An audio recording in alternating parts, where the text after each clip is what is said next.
Hello and welcome to another episode of Soul Nectar Show, that show that talks about all things essence, where we gather around the campfire and we share our stories of connection to that which is bigger than us, our moments of choice points, those big revelations, taking the leap of faith, and starting off in a whole new direction that might seem at first a little crazy, but then ends up pretty awesome and with a lot of support to do it. So I'm your host, Carrie Hummingbird. I love taking people on those first steps of that journey to go beyond what they think is possible and to end up in a whole nother world, in a whole nother way of living closer and closer with the divine that guides their life. And it's a sacred journey, and I love to guide people on it. And I love to interview people on Soul Nectar Show who have also walked pieces of that journey and have things to share with us that we can learn from. I love to inspire people, and it's just fantastic. So today is certainly a continuation of that journey. I'm so excited to invite Joyce Buford with us today. Welcome, Joyce. Thank you. It's good to be here. Yeah, so this is going to be a great conversation. So Joyce is a woman who had to reinvent herself in her own life, which is really resonant with me because I certainly did that too.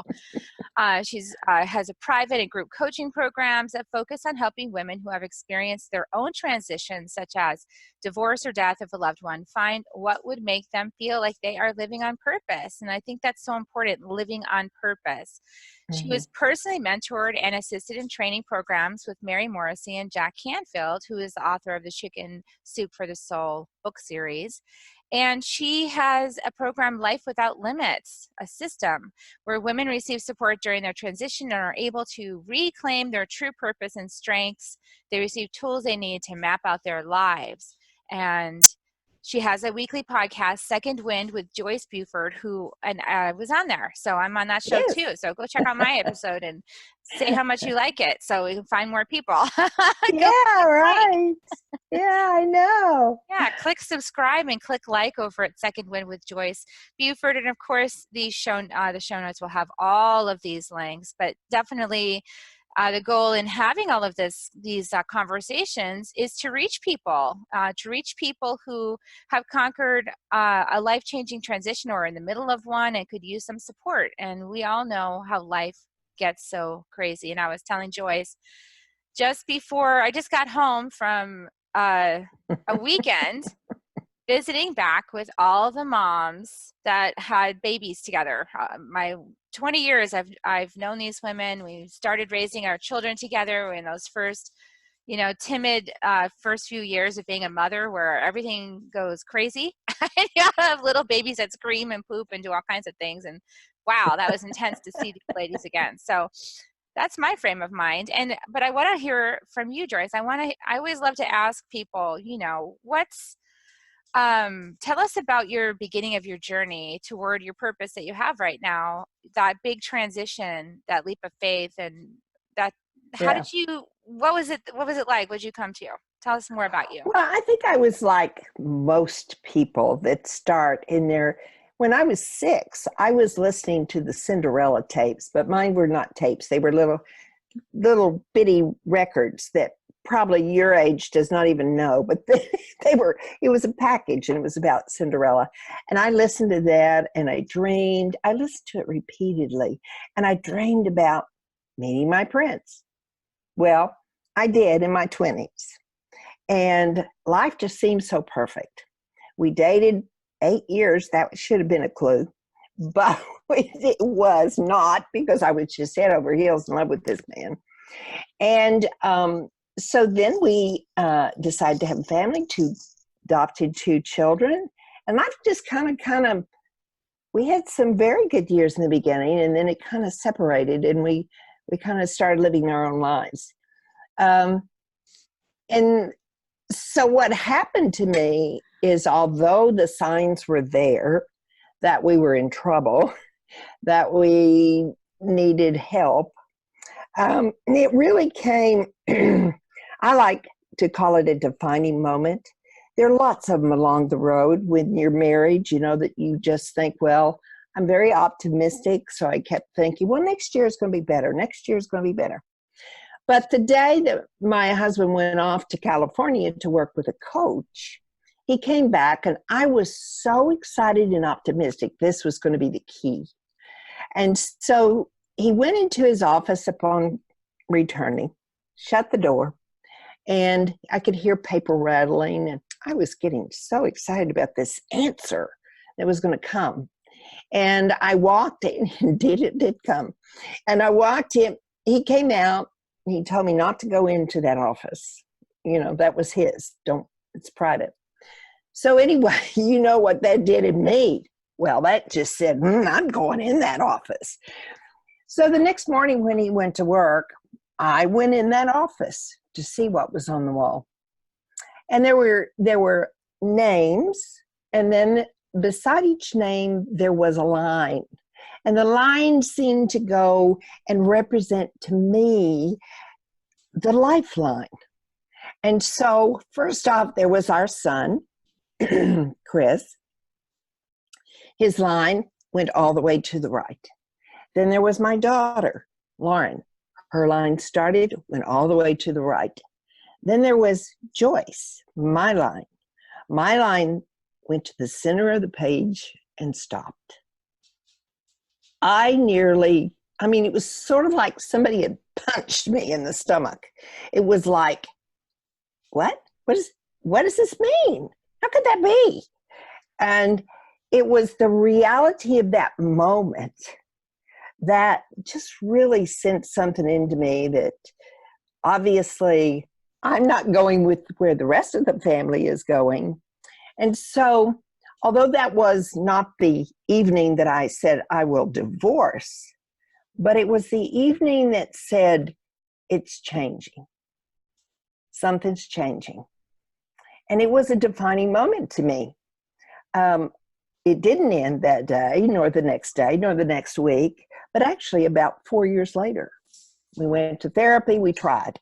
But it just was something that took me onto a new path. I had no idea where I was going, but I knew it was changing.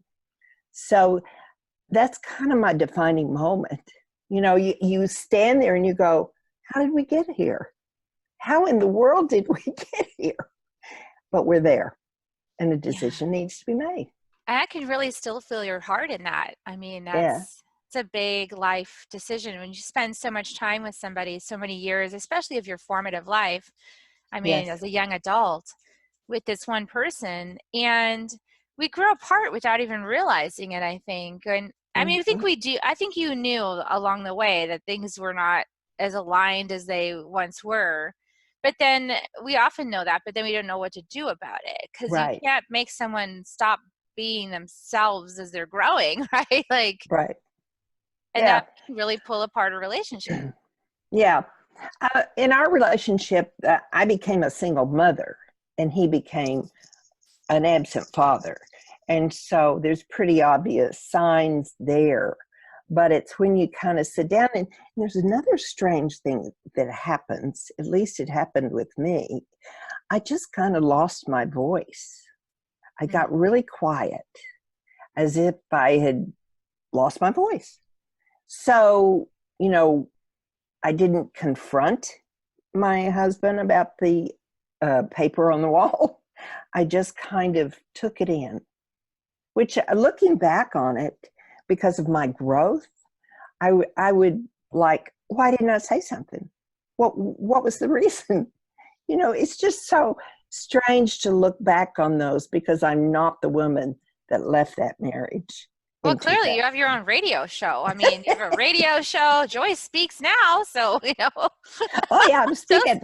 Joyce had to learn to speak. Let's talk about that a little bit, because I noticed that also something I noticed with women is, and even women that you would perceive as strong, you know, you would think, oh, that woman's strong, that woman, because I was with those ladies and they said, Carrie, you always look strong. Like, what are you saying? You had to learn how to speak up for yourself.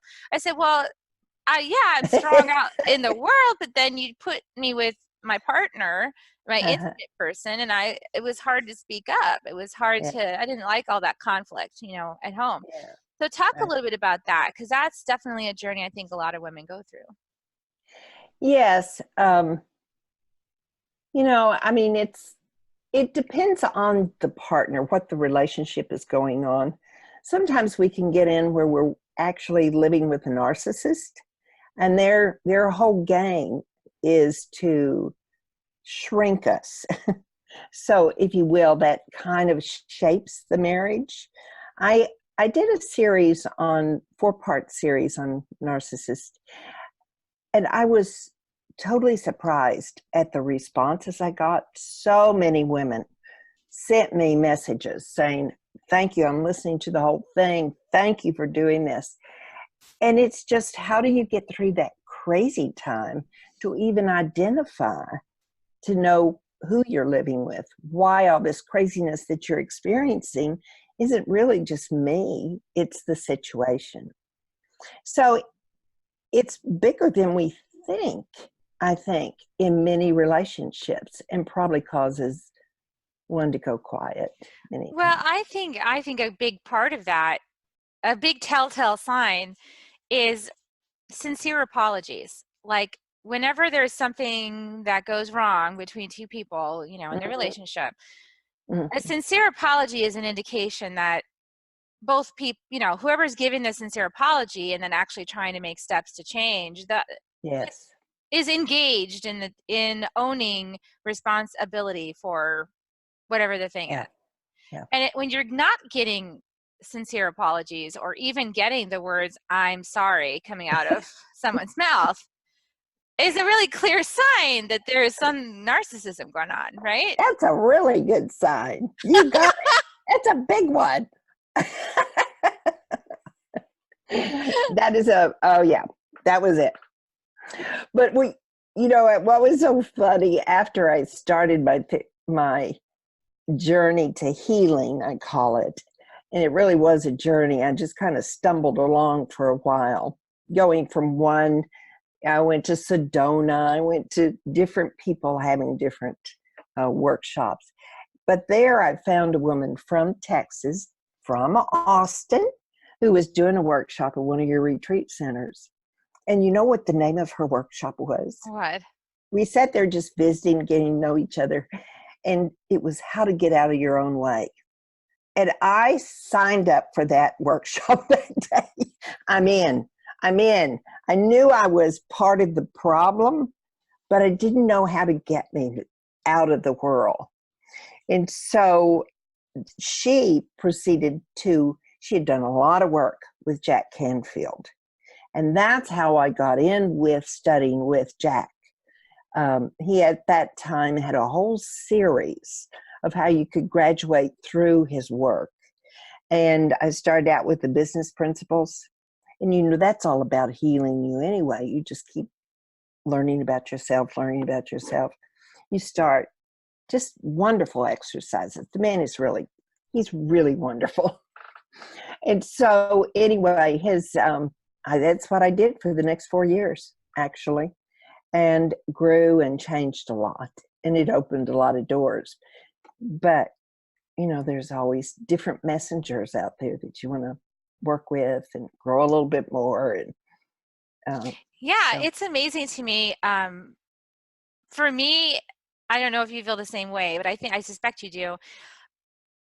It it helped me to come to terms with all the things in my life that had happened mhm, when I started making that my purpose. Like, to take all of this and to make something beautiful of it, that was what really helped me to heal. And even yeah, like with the four winds, when I studied with the four winds, they have you make a mesa, and the mesa is a bundle of different medicine stones.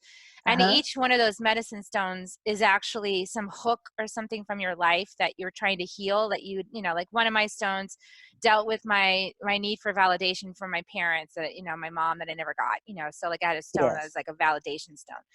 And yeah, then that is so cool because that becomes my medicine now. So when I do a healing for somebody, if they pick that stone, I know that the issues are validation, right? So it's like, oh, okay, we're going to work on that piece of my medicine now. I really yeah, liked that concept of like my pain became my medicine. I feel like you would yeah. also agree, like in making this your purpose. Oh, yeah, really. The just the shift in opening me up so that I was more receptive to listen. I was a little kid, little girl from a small town in Arkansas. I hadn't adventured out much. And so my healing just allowed me to reach out more, to really want to help other women, because I clearly understood I took way too long to heal, because I kept getting off path and going this direction, that direction. And so that was how my purpose was created. That's why SecondWind was created. It's to be a tool, a resource for people going on this healing journey, to listen to other women that have come out on the other side of the pain and the loneliness and the stuckness. That's not a word, but you know what I use that word all the time. you do. Yeah. But I just want them to know there's so much more out there if they're really living in who they were meant to live, how they were meant to live, not harnessed by somebody that controls them. Yeah, that control paradigm, boy, that's a real one. Yeah, we can talk about that. Yes. A lot of women don't realize that they're not speaking their truth either. Like, I think Yeah, I agree. they just never really understand what that transition is. Mm-hmm. And I think it's because there's no consciousness. I think we have to have awareness, consciousness of the pattern of not speaking up Yes. as a thing Mm-hmm. that can be changed. Right. Like, that's the first step, right? I mean, how Right. did she Right. start realizing, oh, I saw this on the wall and then I never spoke about it, and boy, that was kind of a problem. I mean, Mm-hmm. where was the Yeah. like I'm sure in the training and the coaching, once you enter that world, you start to hear about these words called noticing and awareness, and I'm not sure I heard any of those words before I Right. started the mentoring coaching stuff, the Right. spiritual side of things. I don't really think I appreciated and loved myself. I really hadn't gotten some attention that as you expressed earlier, that kind of hunger and that completion that you need as a little person to verify and validate that you're worthy. And I needed to hear it, and I didn't hear it. And so naturally it set me up for a lot of different things. But I think that the stronger I got to know through the work of Jack and through other adventures that I did, I just got to know Joyce better. I got to know she was strong in this area and she was great in that area. She didn't do so good in that area, so we're going to avoid it, or cover it. But it's all what makes me who I am. I had a wonderful opportunity. Talking about passion, I had a passion about a children's museum and joined the founding group to create a museum. You all have a wonderful children's museum in Austin. And we went down there many times just to drool and look at it and go, oh, we'd like this. But the nice thing about that community is everybody's out to help everybody, no matter what size. So anyway, I was so passionate about that project, but it was another tool that helped me build my inner self. I discovered color because I wanted everything painted in the primary colors.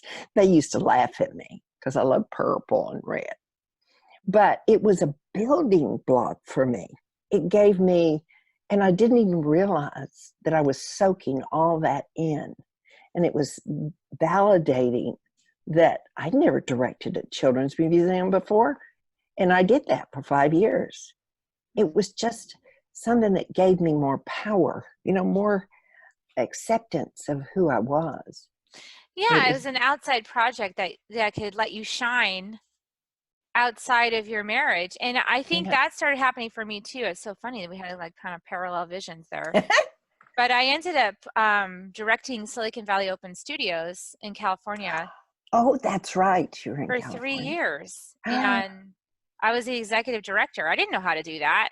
but I started leading, and I had a team of women that were passionate, that were artists, and we would get together, and I had a purpose. And that really, it was a place to put my energy, to have Yes. some, to build, to see that, oh, I could make an impact, and that people were listening to me, and they were listening to my judgment, and they were wanting my opinion and my perspective, and that it was working out well, and people were interested. And then to go home and have, sort of like, sort of Yeah. criticism, naysaying, a sort of back, Yes. Yes. and I understand now that this is just how his brain works, and that I was sensitive to it, and it just wasn't a good match, long term. For Mm-hmm. I like to be lifted up when I'm at home. I learned Mm-hmm. that about me. I like to be lifted by my family rather than criticized. Right? It's Yes. just how I work Yeah. best.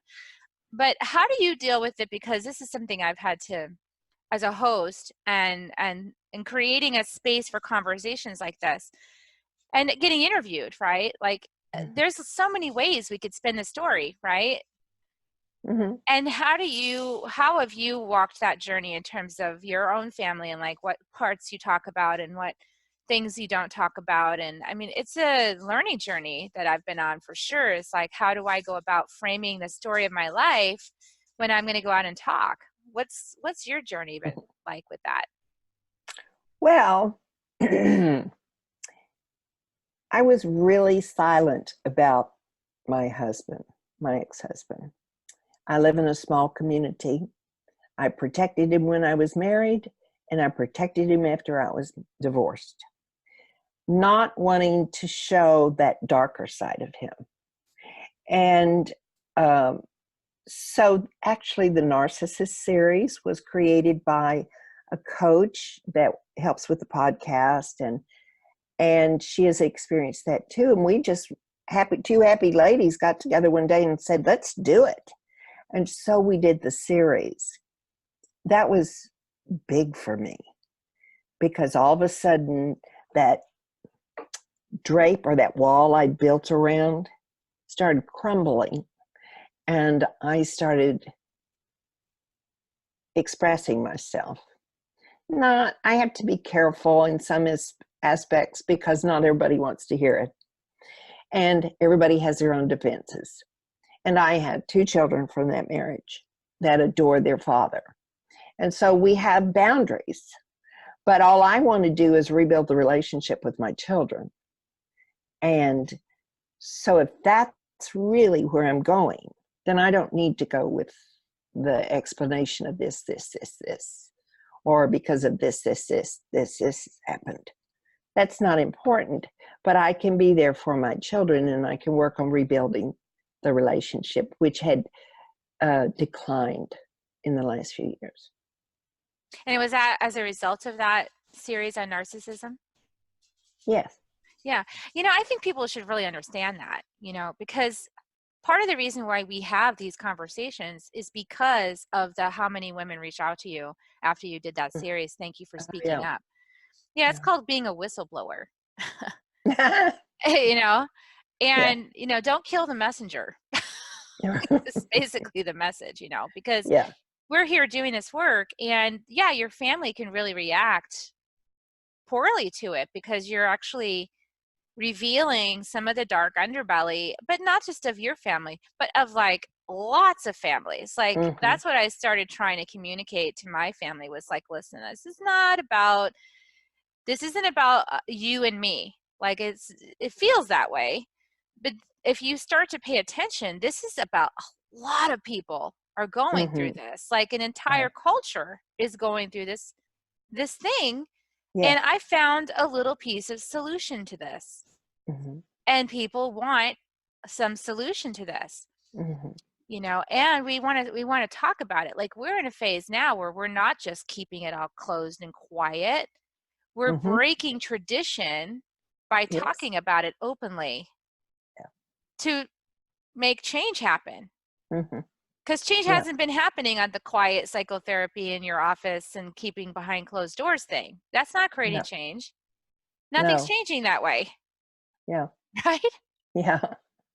So Actually, you're going to laugh, but I really didn't put a name on my you ex-husband as being a narcissist until about a year ago. I was still living with these blinders on. Is that not bizarre? I think I mean, it's I totally right on because it's hard to see it. so hard. So hard when you especially been Yeah. covering it up for so long. Yeah. Yeah, from yourself too. There's this thing called rose-colored glasses. Yes. So I if we like know. to put those on and I save don't other need to put people. them on. I've got my own pair. But that's a thing for a lot of women, these Yeah. rose-colored glasses. Like, it's going to Yeah. get better. It'll get better. It's not as bad as I think it is. I'm going to, no, like, this Yeah. is, you got to speak up. Well, if you take that woman who has really lost her voice, she didn't have what we had, the outside job that fed us, that told us, yes, you are more than just this. If there is that woman that is totally isolated in her community that she's been with for 20 years, she doesn't get the feeding that we got. She doesn't get the message. So she could be stuck with, what am I going to do with the children? How am I going to raise them? I don't have a job. Now, more and more women are working today, but there are certainly those that don't work outside the home. And there's so much fear wrapped in that whole decision, that how do I go forward? And in Texas, oh my, the man is very well protected. It may be in bigger states as well. I just happen to have a divorce in Texas, so I'm more familiar with that. But, I think when you go through divorce, you go from your heart to your head. Put that heart away until after the divorce. Yeah. You just have to. I got lucky and there was pretty amicable That's great. parting, which was, Yeah. it isn't, but I still didn't escape that thing you're talking about of like the, not really seeing it. Like, I didn't actually see it until a couple years ago. Oh, really? And then Oh, I feel better. it's been 8 years, right? And a couple years, because I thought, oh, well, this is my healing journey. And this is all my story of me healing myself, because I was clearly the whole problem in the situation was me. Oh, Carrie, we're supposed to find each other. We're just supposed to find each other. And I was like trying to do the energy medicine. Look, I'm really working hard on me. And then the things weren't changing. And then finally I was like, wait a second. So 4 years ago, I met my new husband and we got together, and he lifted me. He was excited by all the things I was doing. My family was not so excited about all of this, but he was like, this is great. He read my books, my expose, everything, and he thought it was great. Yeah. But yeah, things started going downhill for me as well with my family and my the father of my children, when I released my book in 2014. Oh, yes. Telling my journey. And then when I released From Weed and Meat book in 2016, it got even more tense, right? Because right. But I never in that time, like, I was focused on sharing my lessons, what I was learning through that process, rather than like pointing the finger and being, and actually I still thought that whole thing was about me. I had no idea that I was actually revealing narcissism. Like, I did not know that until after the second book. And I started meeting my new husband, and I started getting treated a whole different way. And I was like, what do you mean? You love me? You mean you like me? What? And I like, you mean I'm acceptable as a human being? Really? And I started going, well, okay. So, and then I started seeing it right when I was doing the Skills Not Pills movement. I started seeing it with my mom, and I was like, oh, it starts someplace. Yeah. Oh, no wonder nobody wanted me to write that book, so I'm kind of dense. Like, I'll just keep poking things and I not really see the whole ramification and be naive to it. And then it comes and I'm like, oh. That's where I picked it up. That's my training, Okay. Now I know why they're all banded together. And so there's a little family bullying that goes on because of that too. Mm-hmm. So, but, but we have to talk about these things because this is, part of my purpose, I feel, has having gone through that, and then to be brave enough to talk about it so that Yes. we create a cultural movement to shake things up, Yes. Doesn't mean that they have to like it or like me, right? Right. Right. Yeah, it's so much. I know in my situation, so much of the alienation from my children was part of his game.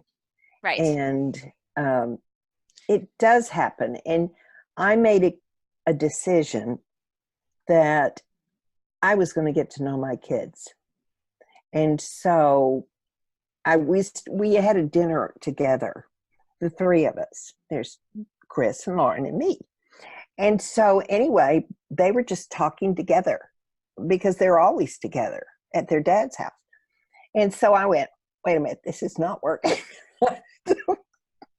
So after that dinner, I went home and I called each of them separately. And I said, I really need to know you. And I really want you to go to dinner with me, just you and I. And that's how we're going to get to know each other.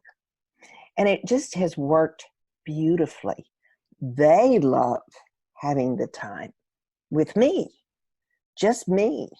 And so we've learned our whole relationship has relaxed. It's, more of a friendship, than it was before. One of the things that really has come out when I've talked with my mom friends, and various women that I know that on this path, and some of them who work with me, is that that narcissism is really damaging for the woman's credibility as a mother. Yes. And it actually erodes her authority as a mother. It's like, it seems to be part of the intention of some of the things that are said and actions that are taken, is to specifically, disavow a woman's maternal Yes. knowing. Right. I agree. And you have to reclaim that. And that's where this training comes in. Like, that's why it's so important that women notice, number one, become aware of these insidious patterns of disavowing a mother's knowing, and actually get some training like you did, because really I'm assuming your training with Jack Canfield is what pulled you through that hurdle.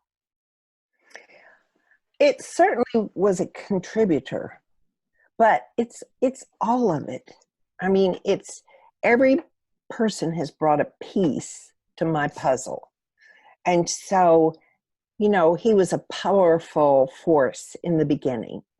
And the community he created, because we stayed together for 3 years, same people. And it became a family. And, although I wasn't specific, I certainly wasn't talking about narcissism.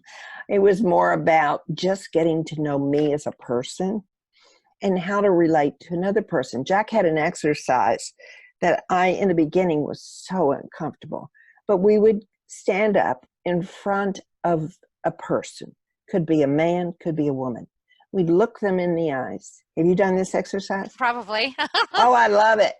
In the beginning, I didn't, because I had to look them in the eye and stand there for, it seemed like an eternity the first time. Because to look in somebody's eye like that, so intensely, not smiling, just standing, not talking, no diversions, and see them. I mean, some people would start crying. Oh, yeah. I mean, the emotion was very strong. But eventually, I loved doing that exercise. Eventually, we would hold hands. But in the beginning, we just stood there and looked at each other. We don't do that as a people anymore. No, we never see our people. Joyce, I took that exercise to my business networking international BNI group. Yeah. So mad at me. That's how I used my 10 minutes. Oh, fun. I was like, okay, now pick a partner. Don't laugh. Just look in their eyes. And they're all like, oh, this is awful. And you can hear them. They were like, oh, I can't do this. Oh, I don't want to do this. And they did it. I made them do it. I know. Yeah. It's important. I was like, if you can't look people in the eye, then that's because you're lying to yourself. I feel like that's me. Like I was lying to myself, and I think it's obvious that you're doing that you're not being authentic with Mm-hmm. yourself when you can't look in Mm-hmm. people's eyes. That's really the test. Can you do it? Yeah. Can you be honest with yourself and not put a mask on? Because you Yeah. become aware of all the masks that you put on to face the world. Mm-hmm. And you don't look in people's eyes because it would make the masks obvious. Yeah. There's something about just, it's like you're naked, really. I mean, you aren't, from down, but you are, because you, you're there with whatever expression, whatever emotion comes out. It's really wonderful. Everybody should do this at the next gathering. Yeah. Everybody Yeah. should try that. And I always start people off in the mirror with that, Joyce. Oh, I love the mirror work. It's good too. Yeah, because Yes. when you can start by looking at yourself in the mirror, Mm-hmm. and you can just look in your eyes like that, right? The same thing, and then speak to yourself in the mirror. That's what I started my healing journey with that. With Mm-hmm. my first teacher, I started practicing that and doing Yes. affirmations in the mirror, Yes. Yeah. making myself cry, in front of the mirror. We got to start somewhere. Yeah.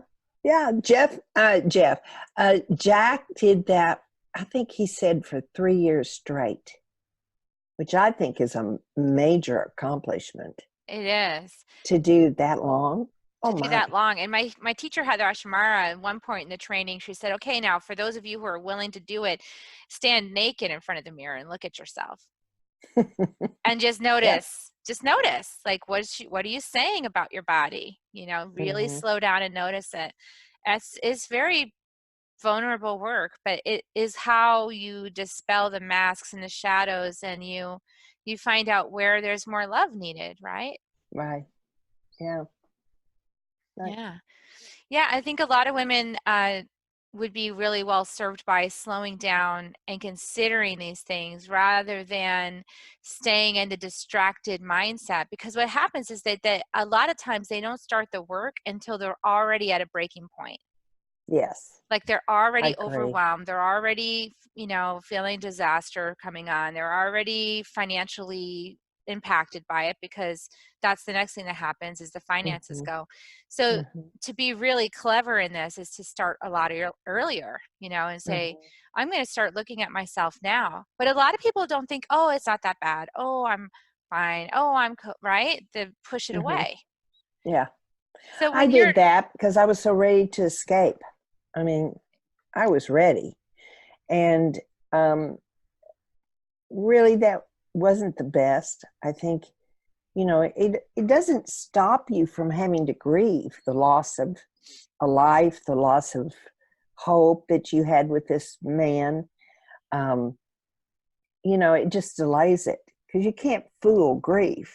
It's going to catch up with you. It's part of the journey. So you have to go through grieving.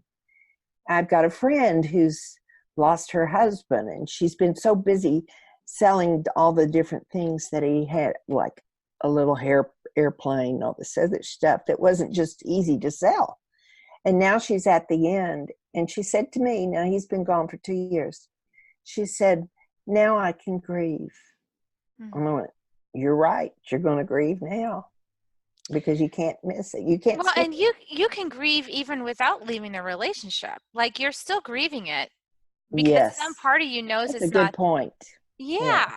Yeah. You don't just go through the grieving if you choose to take the leap and get the divorce. If the relationship's Mm-hmm. dead and you're still in it, you're grieving it. Mm-hmm. Mm-hmm. So might as well Yeah. leap out of there. Right? Anyway, that's what I think. Sometimes a lot of women get really self-critical though, and it can take a long time to make that. It is a hard decision to make. I will say I did not I kind of got at the end of the rope. I did all counseling for 20 years, and then I saw the end of the rope and I jumped. Like that was it for me. Like I saw, Oh, really? right? And I just, Yeah. okay, that's it. We're done. Hard stop. and Yeah. something snapped inside me and it was done. But I've coached women who like, man, I was to go over every little thing for like years, like Yeah. coaching calls for like 3 years to make the decision. And then even after the decision, and then the year of like the divorce process and questioning. And that is really grueling. Mm-hmm. Mm-hmm. That's It hard. is. I mean, we're all so unique in the way we handle stress, and just that bravery that it takes to make a decision like that, because divorce is a main change of life. It is. You don't go into it easy, and you don't get out of it easy either. So, I mean, just in the emotional stress that you experience, I'm not even talking about finances. I'm just talking the toll that it takes on your body, your mind, your spirit, Family. your family, definitely. Yeah. So, but anyway, there is a brighter side once you get past. Right. And it's that journey of finding out about yourself, which is, you can't, like, that's why I wanted to say that. Maybe some people might think in their brains, like, well, if I don't get the divorce, then I'm not going through the divorce. It's like, no, you're just in the middle of a marriage that is divorcing emotionally. Yes. Yes. So you're still going through it. You can't avoid it. Yeah. If that's really Right. what's happening, then that's the truth. It's actually better to go get support. It's better to leap. It's better to get clear, find yourself, like you said, to Mm-hmm. find yourself in the absence of that relationship. Who are you? Yeah. And to start building that foundation. Yeah. Carrie, I want to ask you this. What? What was the feeling that you were having when you were in your final days in your marriage? What was the feeling? I was having nightmares. I was having like waking in the middle of the night, sweaty nightmares, Mm-hmm. terrified, Mm-hmm. and Mm-hmm. really irrational fear because he's never hurt me. He would never, Right. I mean, Right. emotionally, certainly, but not, Yeah. Yeah. not, not physically. So I was having that kind of fight or flight stuff Mm-hmm. happen. Mm-hmm. And I was wanting to escape, so I would say the whole last 2 years of our marriage solid was me trying to escape in various ways. And I was the one who was, acting out, and Mm-hmm. having affairs and that kind of thing. So I was the one Mm-hmm. to blame, right? So Mm-hmm. um So nice of you to do that for I him. know, I that way he's absolved of all the other, all the rest of it. And he'll still point to that and be like, yeah. Of So course. yeah, it's okay, and they got the new fiance to back him up in all of those claims too, the person who Right. wasn't actually there for the 20 years. Which I love when that happens because I have tools to deal with it now, right? Like I just look at this person, I say, well, that you sure have a clear picture of what happened who wasn't there. Mm-hmm. Yeah. You sure do, you know. So it's like I try, that's another, I would like to say that's a good point, Joyce, is like teaching people too how not to drag other people into their history Yeah. because they weren't there in the history actually, they're only Right. here in the now. And to live your life going forward, talk about that a little bit, about living your life going forward, like becoming who you really are Right. through this process. Yeah. Well, when that woman said to me, I was interviewing her because I couldn't fill my workshops. I had Jack's fabulous outlines and all his material, but I couldn't fill them. And I was so discouraged. So somebody recommended that I work with a publicist. So I was interviewing her. And she said, well, she'd gone through her own divorces, 4 divorces, and she had been in San Antonio.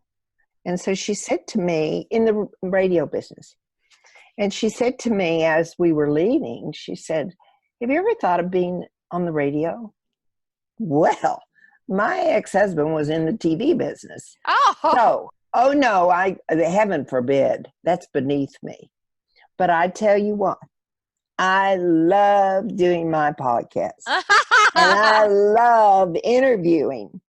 And so, I mean, I would have never thought, had I not had that person who worked with me, and she would not hear me say no. She just kept putting me on the mic, putting me on the mic. She got me on a show. She got me on, oh my gosh. And I went through all of the nervous rigors. You know, they threw me on the show without even telling me they were going to do this on a something called a mob cash or something. I don't know. It was in downtown. And I just thought I was going to have a terrible accident before I got off that mic. I mean, they just went, and it's to you, Joyce. And I was just frozen. I was so scared. And it was just, it's just been wonderful for me. I love it. Yeah. Yeah. And that's it's your passion, and you help a lot of people through that show. So yeah. That happened because you were willing to face difficult things and speak up and take the journey and get help and get coaching and get mentoring and go out there and become one, right? Becoming one and making it your purpose. And now look at you. So, you know, I love that story. That's beautiful. And, you know, and you're cycling back and you're repairing your relationship with your children for speaking the truth, you know? So, yeah. Sorry, I spoke the truth. So good. And you're, you know, in speaking the truth, you're actually serving as an example for so many women that really it's time to sit up and speak the truth in their relationships in their lives and break these family dynamics, break these patterns. Yeah. It's gorgeous. How can people get started with you to learn about your programs that you have, your Life Without Limits system and all of this? How can people? Well, they can go to my website, which is joycebufordempowers.com, and kind of look and see what's there. I have programs. I'm doing a webinar to launch a program on the internet. And I'm going to be mailing out invitations to that, you know, connecting with people. So if they go to my website, leave their name on the PDF, download there, then they'll get all of those notices of my webinar that's going to be on this month on the 23rd, like next week. Nice. and then of course I'll offer the 5-week course, but it's all about building that woman. How do I put myself back together so that I can move forward and create the life I want? Where do I take all the little pieces and put them back in a better place, huh? Yeah, right. Yes, capture a few new ones too.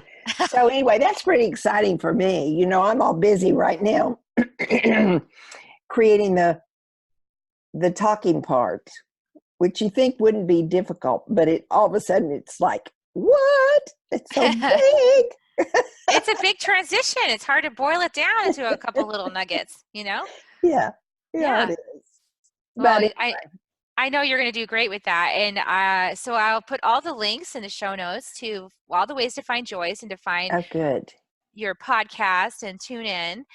And, you know, so please, everybody, like and share. Like we kind of jokingly say, like, go up there and subscribe to Second Wind with Joyce Buford on iTunes, you know, like go subscribe to Soul Nectar Show.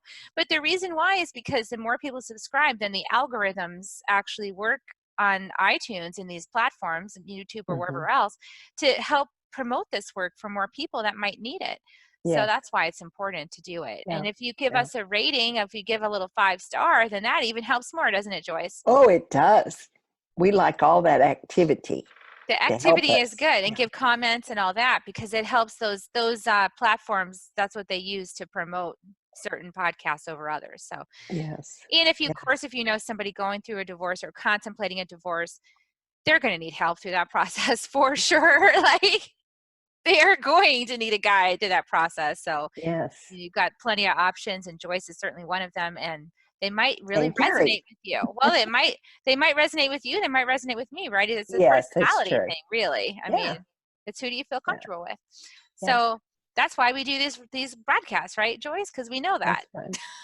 I know. I interviewed you, and I was like, "Oh my gosh, this is like a sister." Totally. We had a good time, we did today. As we did today. We talk about difficult things, and there's still laughter, right, Joyce? There's still laughter. There is. Lots of laughter. Good. All right. Love you guys. We're going to give everybody kisses on the way out. Would you like to join me with that, Joyce? Give people Oh, kisses. yeah. How do we do that? I just go, here they come, people. Okay. Kisses, everybody. Lots of love between now and next week. We'll see you. Yes. We'll see you Thank you, next week. Carrie. This was great. Thank Thank you. you, Joyce. Thank you for being Okay. here. And I hope everybody has a great week. We'll see you next week on Soul Nectar Show. Okay. Bye. Bye.